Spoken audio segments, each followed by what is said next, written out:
اور ہم نہیں کہہ سکتے کتنے سال کے بعد ہوا ہے۔ حضرت عمر رضی اللہ تعالیٰ عنہ کی خلافت کا دور جو ہے وہ تو 10 برس ہے، ہو سکتا ہے 5 برس کے بعد ہوا ہو، 6 برس کے بعد ہوا ہو، 12 ہوا ہے ان کے عہد میں۔ حضرت عمر ایک مرتبہ مسجد میں داخل ہوئے، مسجد نبوی میں، تو دیکھا کہ کچھ لوگ 8 10 12 جو ہیں وہ ایک جو ہے حافظ کے پیچھے کھڑے ہوئے اور قرآن سن رہے ہیں، کچھ دوسرے کونے میں کھڑے ہیں، کچھ کہیں اور کھڑے ہیں، مختلف جماعتیں ہو رہی ہیں۔ تو انہوں نے سوچا کہ کیوں نہ ان سب کو ایک امام کے پیچھے جمع کر دیا جائے، اور اس کے لیے لوگوں کی سہولت کے لیے عشاء کے ساتھ متصل رکھ دیا جائے، اس لیے کہ تہجد کے وقت اٹھنا جو ہے وہ تو ہر کس و ناقص کا کام نہیں ہے، کہ عشاء کے بعد اگر تھوڑا سا اضافی وقت ہو صرف، تو یہ ہر شخص کر لے گا، مزدور بھی کر لے گا۔ لہذا آپ نے یہ نظام تجویز فرمایا کہ عشاء کے متصلاً بعد 20 رکعت نماز پڑھی جائے اور ایک امام کے پیچھے پڑھی جائے۔ یہ گویا کہ اجتہاد ہے حضرت عمر رضی اللہ تعالی عنہ، اس کو آپ نے خود بدعت بھی قرار دیا ہے، لیکن بدعت حسنہ۔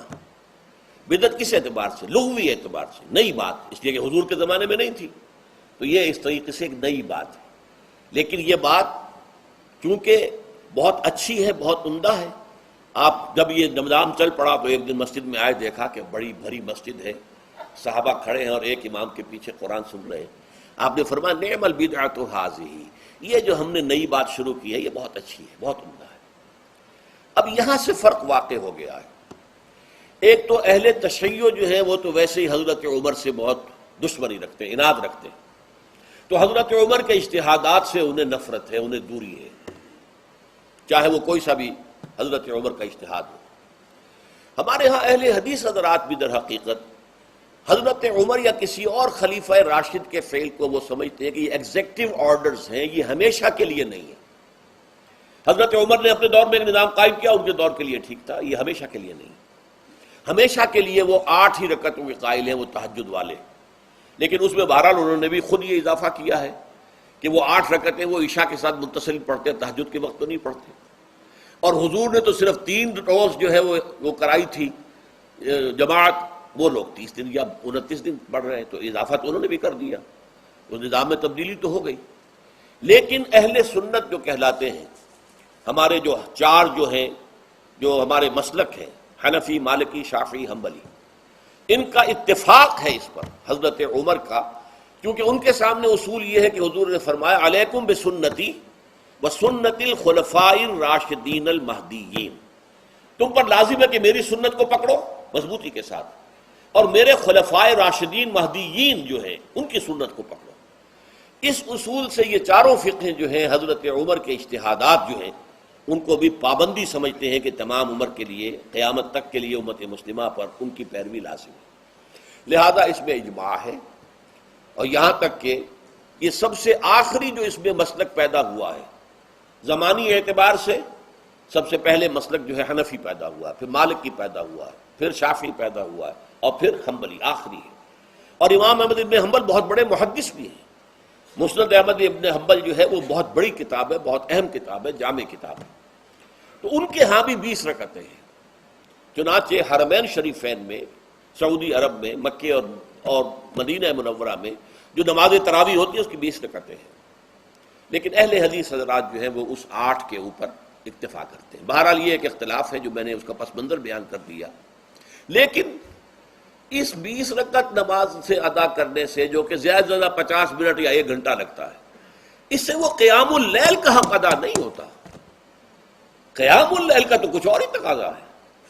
قیام کسے کہتے ہیں؟ یہ سورہ مزمل سے واضح ہوتا ہے، یا ایھا المزمل قم اللیل الا قلیلا نصفہ او انقص منہ قلیلا او زد علیہ ورتل القرآن ترتیلا۔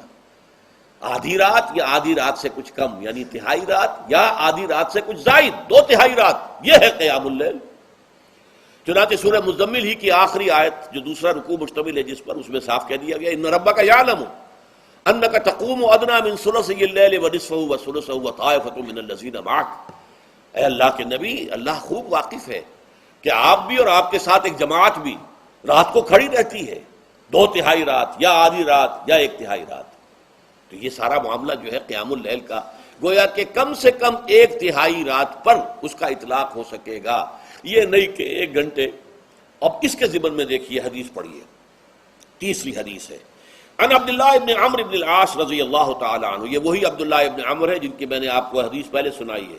یہ ساری رات کھڑے رہتے تھے، پوری رات، اور ہر روز روزہ رکھتے تھے، جس پر حضور نے منع کیا، لا تفعل، مت کرو ایسا.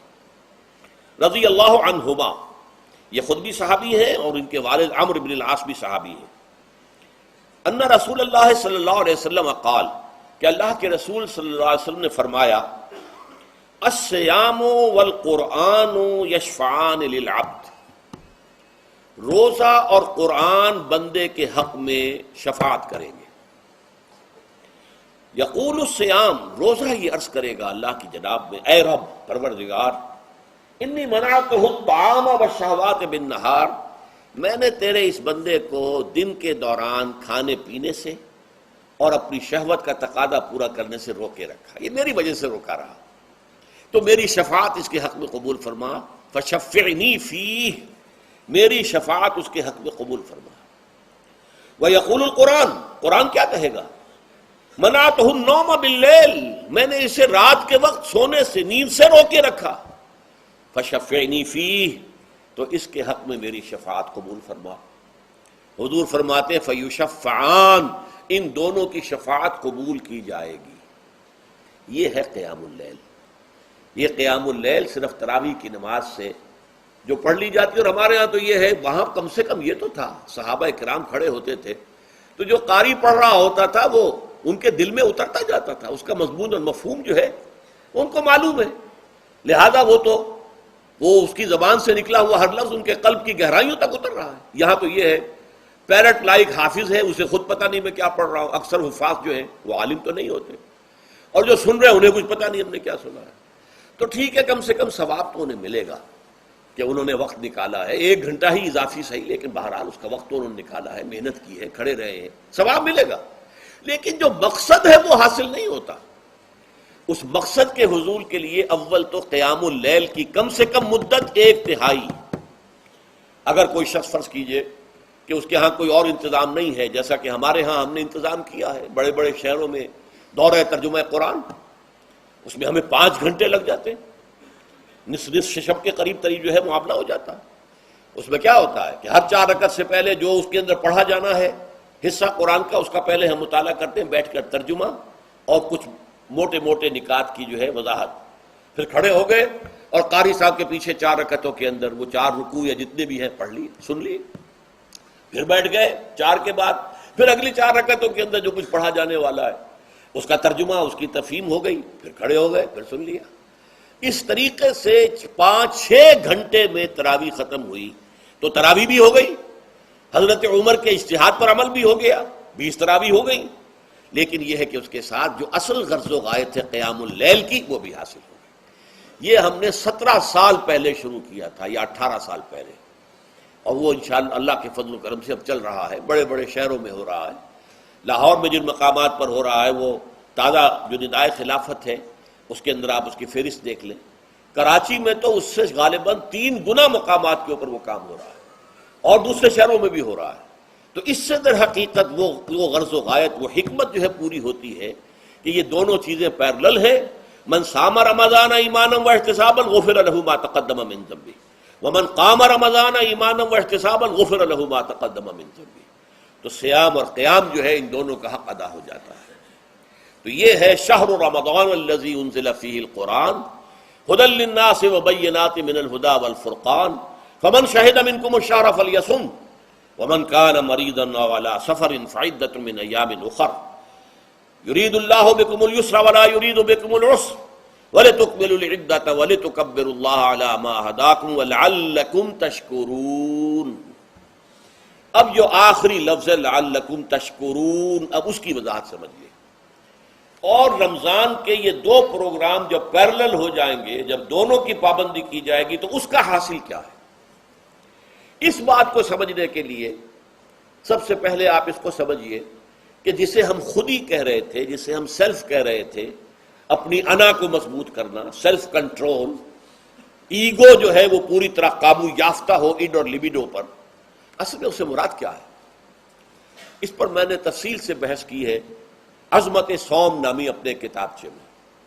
ویسے یہ ہے کہ وہ مشکل ہے، ذرا فلسفیانہ اس کا انداز ہے، لیکن یہ ہے کہ وہی باتیں آسان الفاظ میں، جو دوسرا کتاب چاہے عظمت سیام و قیام رمضان مبارک، وہ آسان ہے، اگرچہ یہ دونوں بہت ہی محدود تعداد میں ہمارے پاس ہیں، لیکن یہ کہ میں نے ذکر کر دیا، جو حضرات لینا چاہیں وہ لے لیں۔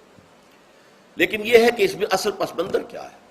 دیکھیے، ہمارا جو وجود ہے انسان کا، یہ کمپوزٹ ہے، مرکب ہے۔ ہمارے دو وجود ہیں جو جوڑ دیے گئے ہیں۔ کیسے جوڑ دیے گئے ہم نہیں جانتے، لیکن ہے دو وجود۔ ایک وجود حیوانی ہے، میں نے عرض کیا تھا پہلے ہی، ہر انسان ایک حیوان بھی ہے مکمل، سارے حیوانی تقاضے ہمارے اندر بھی ہیں، لیکن حیوان اور انسان میں بنیادی فرق یہ ہے کہ انسان کا جو اصل وجود ہے وہ روحانی ہے۔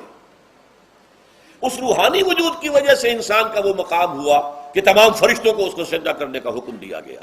فَإِذَا سَوَّيْتُهُ وَنَفَخْتُ فِيهِ مِن رُوحِي فَقَعُوا لَهُ سَاجِدِينَ۔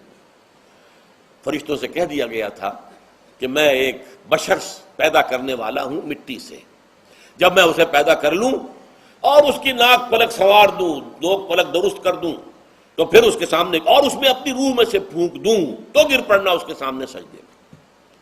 حیوان انسان اور انسان روحانی، یہ دونوں مل کر اب آدم بنے ہیں۔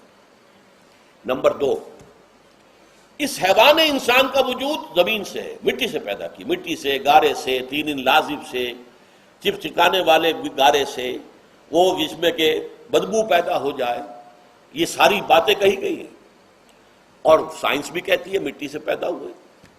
اب کیسے پیدا ہوئے اس میں اختلاف ہے، لیکن یہ کہ ہے مٹی ہماری اوریجن، قرآن بھی کہتا ہے اور سائنس بھی کہتی ہے۔ اور ہمارے وجود کو جب وہ تھک جائے، مزمحل ہو جائے، اس کی انرجی کم ہو جائے، تو اس کے لیے جو غذا ہے، جو تقویت ہے، وہ بھی ساری زمین سے آ رہی ہے۔ آپ نے پھل کھائے، آپ نے گندم کھائی، آپ نے چاول کہاں سے آ رہے ہیں؟ اچھا، بکری کا گوشت کھایا تو بکری کا گوشت کس چیز سے بنا ہے؟ اس نے گھاس کھائی ہے، اس نے پتے کھائے ہیں، وہیں سے تو بنا ہے نا۔ الٹیمیٹ سورس آپ کے وجود حیوانی کے لیے جو آ رہی ہے وہ زمین ہے۔ وجود روحانی کو بھی تقویت کی ضرورت ہے، وہ بھی مزمحل ہوتی ہے، کمزور ہو جاتی ہے، خاص طور پر جب کہ وجود حیوانی کا اس پر غلبہ ہو جائے، تب تو یوں سمجھیے کہ وہ بالکل بے ہوش ہو کر موت کے قریب پہنچ جاتی ہے۔ اس کی تقویت، اس کی غذا وہیں سے آئی ہے جہاں سے روح آئی ہے، وہ کلام ربانی ہے، روح ربانی۔ نفخت فیہ من روحی، من روحی، من روحی، میں پھونک دوں اس میں اپنی روح میں سے۔ روح کا تعلق ذات باری تعالیٰ کے ساتھ ہے۔ اسی طرح کلام ربانی کہاں سے آیا ہے؟ اللہ تعالیٰ کے پاس سے آیا ہے، یہ اس کی تقویت کا ذریعہ ہے۔ اب عام حالات میں کیا ہوتا ہے؟ ہمارا یہ وجود حیوانی چھایا ہوا ہے ہمارے وجود کے اوپر، بیچاری روح جو ہے دبی رہتی ہے، پسی رہتی ہے۔ اگر خدا نے خواستہ ہم گناہ گار بھی ہیں، گناہ پر گناہ کا ارتکاب کر رہے ہیں، تو وہ روح جو ہے وہ قلب کے آئینے شیشے کے اندر ہے۔